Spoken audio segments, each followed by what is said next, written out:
नमस्ते दोस्तों, स्वागत है आपका विजडम वर्ल्ड में। आज हम बात करने वाले हैं इस वक्त की सबसे ज्यादा चर्चा में रहने वाली फिल्म महाअवतार नरसिम्हा की। हाल ही में रिलीज हुई एनिमेटेड मूवी महाअवतार नरसिम्हा महाअवतार यूनिवर्स की पहली फिल्म है। आने वाले सालों में हमें इस यूनिवर्स की और भी शानदार फिल्में देखने को मिलेंगी। इस मूवी में भगवान विष्णु और उनके सबसे बड़े भक्त प्रहलाद की कहानी को बड़े ही खूबसूरत तरीके से दिखाया गया है। तो चलिए बिना समय खराब किए इस धमाकेदार कहानी को समझते हैं। वीडियो के एंड में आपके लिए एक क्वेश्चन है, इसलिए वीडियो को एंड तक जरूर देखें। फिल्म की शुरुआत होती है महर्षि कश्यप से, जो पूजा में लीन है। तभी उनकी पत्नी दिति उनसे शारीरिक संबंध की इच्छा जताती है, लेकिन कश्यप उन्हें रोकते हुए कहते हैं कि ये समय ठीक नहीं है, क्योंकि इस वक्त भूत प्रेत और राक्षस आसमान में भटकते हैं। शास्त्रों के मुताबिक ये गर्भ धारण के लिए सही समय नहीं है।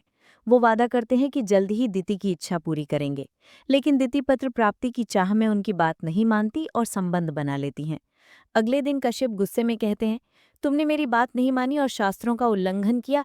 अब तुम दो क्रूर असुरों की मां बनोगी, जिनका एकमात्र उद्देश्य होगा भगवान विष्णु से दुश्मनी और उनके भक्तों पर अत्याचार। जब इनके पापों का घड़ा भर जाएगा, तब विष्णु स्वयं इन्हें नष्ट करेंगे। दिति पछताते हुए माफी मांगती है, लेकिन कश्यप कहते हैं कर्मों का फल कोई नहीं टाल सकता। कुछ समय बाद दिति के दो बेटे जन्म लेते हैं, हिरण्याक्ष और हिरण्यकश्यप। असुरों के गुरु शुक्राचार्य उन्हें जादू और युद्ध कला सिखाते हैं और बताते हैं कि उनका एकमात्र शत्रु है भगवान विष्णु। दोनों भाई भगवान विष्णु को ढूंढने और उनके भक्तों को मारने निकल पड़ते हैं। हिरण्याक्ष पूछता है, आखिर विष्णु में ऐसा क्या है कि हर कोई उनकी पूजा करता है?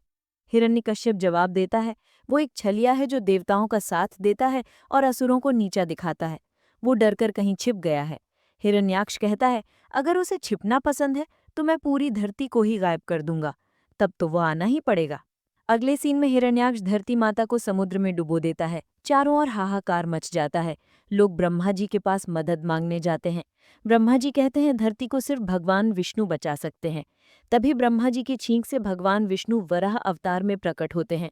वो समुद्र से धरती माता को निकाल लेते हैं और हिरण्याक्ष के साथ एक जबरदस्त युद्ध के बाद उसे मार देते हैं। ब्रह्मा जी कहते हैं सुअर को तुच्छ माना जाता है, लेकिन इस अवतार में तुम्हारा रूप भव्य है। जो भी इसका ध्यान करेगा उसका भाग्य चमकेगा। इसके बाद हिरण्यकश्यप अपने भाई की मौत से आग बबूला हो जाता है और विष्णु भक्तों पर अत्याचार शुरू कर देता है। वो शुक्राचार्य से कहता है, मेरे भाई की मौत के बाद मुझे अभी तक शांति नहीं मिली, क्योंकि उसका हत्यारा विष्णु अभी जिंदा है। शुक्राचार्य सलाह देते हैं, विष्णु से मुकाबला करने के लिए तुम्हें ब्रह्मा जी की तपस्या करनी होगी। हिरण्यकश्यप की गर्भवती पत्नी कयाधु से रोकती है, कहती है बदला छोड़ दो, लेकिन वो नहीं मानता और तपस्या के लिए चला जाता है। इधर इंद्रदेव कयाधु को बंदी बनाने की कोशिश करते हैं, लेकिन नारद मुनि उन्हें हरि भक्ति का महत्व समझाते हैं। कयाधु विष्णु भक्ति में लीन हो जाती हैं, जिससे उनके होने वाले बच्चे पर अच्छा प्रभाव पड़ता है। उधर हिरण्यकश्यप की कठोर तपस्या से ब्रह्मा जी प्रसन्न होते हैं और वरदान मांगने को कहते हैं। हिरण्यकश्यप मांगता है, मैं न किसी सजीव निर्जीव से मरूं, न घर में न बाहर, न धरती पर न आकाश में, न किसी शस्त्र अस्त्र से। ब्रह्मा जी वरदान दे देते हैं। वरदान पाकर हिरण्यकश्यप इंद्रलोक पहुंचता है और ऐलान करता है, अब मैं तुम सबका भगवान हूँ।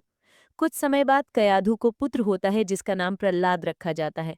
प्रहलाद बचपन से ही विष्णु भक्ति में डूबा रहता है।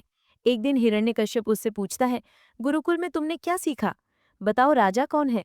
प्रहलाद जवाब देता है, राजा वो है जो निष्पक्ष हो, प्रजा को संतान माने और उन्हें विष्णु भक्ति के लिए प्रेरित करे। ये सुनकर हिरण्यकश्यप गुस्से में आग बबूला हो जाता है।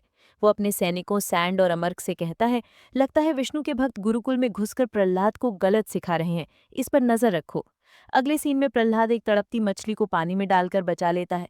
बाकी बच्चे हैरान होकर पूछते हैं, ये कैसे हुआ? प्रहलाद उन्हें विष्णु की महिमा बताता है। इधर सैंड और अमर्क एक बच्चे बक्सिया को रिश्वत देकर प्रहलाद की जासूसी करने को कहते हैं। एक बार प्रहलाद विष्णु पूजा कर रहा होता है, तभी अखंड नाम का लड़का उसे पीटने लगता है और कहता है, हम असुर हैं और तुम विष्णु की पूजा करते हो। वो पास के एक जानवर को लात मारता है, जो गुस्से में कांटे फेंकता है। प्रहलाद अखंड को बचा लेता है, लेकिन खुद घायल हो जाता है। ये देखकर बच्चे पूछते हैं, घायल होकर भी तुम कैसे खड़े हो? अखंड कहता है, शक्तिशाली का कर्तव्य कमजोर की रक्षा करना है और तुमने वही किया।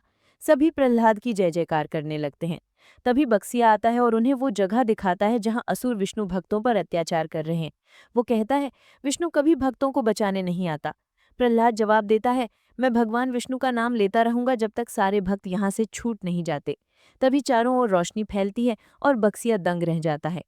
अगले सीन में हिरण्यकश्यप प्रहलाद से कहता है, अपने गुरुओं से सीखी शिक्षा सुनाओ। प्रहलाद कहता है, मैं भगवान विष्णु को कभी शत्रु नहीं मानूंगा, आप भी उनकी शरण लें। गुस्से में हिरण्यकश्यप उसे लात मारता है और कहता है, तू आस्तीन का सांप है। शुक्राचार्य कहते हैं, ये विष्णु की चाल है। हिरण्यकश्यप प्रहलाद को मारने का आदेश देता है। सैनिक कोशिश करते हैं लेकिन प्रहलाद भगवान विष्णु का जाप करता है और वो उसे मार नहीं पाते। हिरण्यकश्यप उसे पागल हाथियों से कुचलवाने का आदेश देता है। कयाधु मिन्नत करती है, मुझे एक मौका दे, मैं उसे समझा लूंगी, लेकिन वो नहीं मानता। हाथी प्रहलाद को मारने की बजाय उससे प्यार करने लगते हैं। फिर सैनिक उसे खाई में फेंकते हैं लेकिन प्रहलाद जिंदा बच जाता है। सैनिक भी भगवान विष्णु को मानने लगते हैं। कई बार कोशिश करने के बाद भी हिरण्यकश्यप नाकाम रहता है। आखिरकार वो अपनी बहन होलिका से कहता है, तुम्हें वरदान मिला है कि तुम आग में नहीं जलोगी, प्रहलाद को जलाकर मार डालो। होलिका मान जाती है। प्रहलाद उसे चेतावनी देता है, आप मेरे साथ आग में मत बैठिए वरना जल जाएंगी। लेकिन होलिका उसे आग में ले जाती है। प्रहलाद भगवान विष्णु का जाप करता है और वो बच जाता है जबकि होलिका जल जाती है। गुस्से में हिरण्यकश्यप प्रहलाद को समुद्र में फेंकने का आदेश देता है। वरुण देव उसे बचा लेते हैं और कहते हैं, तुम जैसा भक्त कालचक्र में एक बार आता है। प्रहलाद भगवान विष्णु के दर्शन की प्रार्थना करता है और बेहोश हो जाता है। भगवान विष्णु प्रकट होकर कहते हैं, मैं तुम्हारे लिए क्या करूं? प्रहलाद कहता है, आपके दर्शन हो गए, अब कुछ नहीं चाहिए, बस मुझे आपकी भक्ति में डूबे रहने दें। भगवान विष्णु वरदान देते हैं, अब तुम हर जगह मुझे ही पाओगे। आखिरी सीन में हिरण्यकश्यप प्रहलाद से कहता है, अगर तुम्हारा विष्णु हर जगह है तो इस खंभे में भी होगा। वो खंभे पर मुक्का मारता है और तभी भगवान विष्णु नरसिम्हा अवतार में प्रकट होते हैं। एक रोमांचक युद्ध के बाद भगवान विष्णु कहते हैं, मैं न नर हूं न पशु, न दिन है न रात, तुम न घर में हो न बाहर बल्कि चौखट पर, न धरती पर न आकाश में बल्कि मेरी जांघ पर। मेरे नाखून न सजीव है न निर्जीव।